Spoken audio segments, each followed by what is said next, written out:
na po'y bagong beef pares overload din sa Cagayan de Oro. Last na apasyod sila nukma fried chicken na hastang dakua. Pariya-pariya ra kadako sa kung dagway o kamot. Only rice na. Good morning, travelers. Naata karon sa Chiquita Beef Pares Overload kay opening nila today. Another CDO version sa Diwata Pares Overload o Seeking Joy ni Diwata.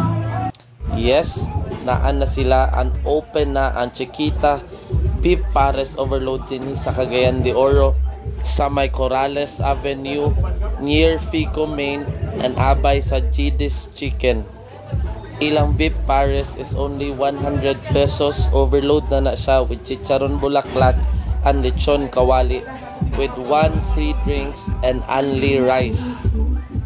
O ang ilang tako kayo na fried chicken for only 120 pesos na kay libreng sabaw sa pares and unlimited rice na.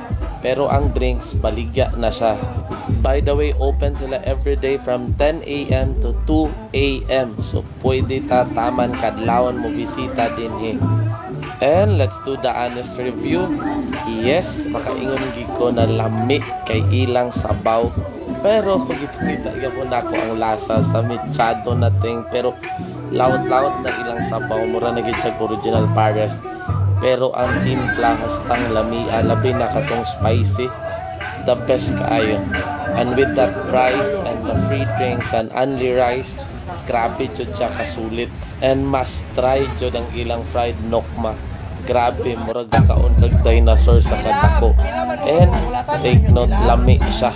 As in, lami siya. So hangtod sa sunod na Kentot Eats, kita kits travelers.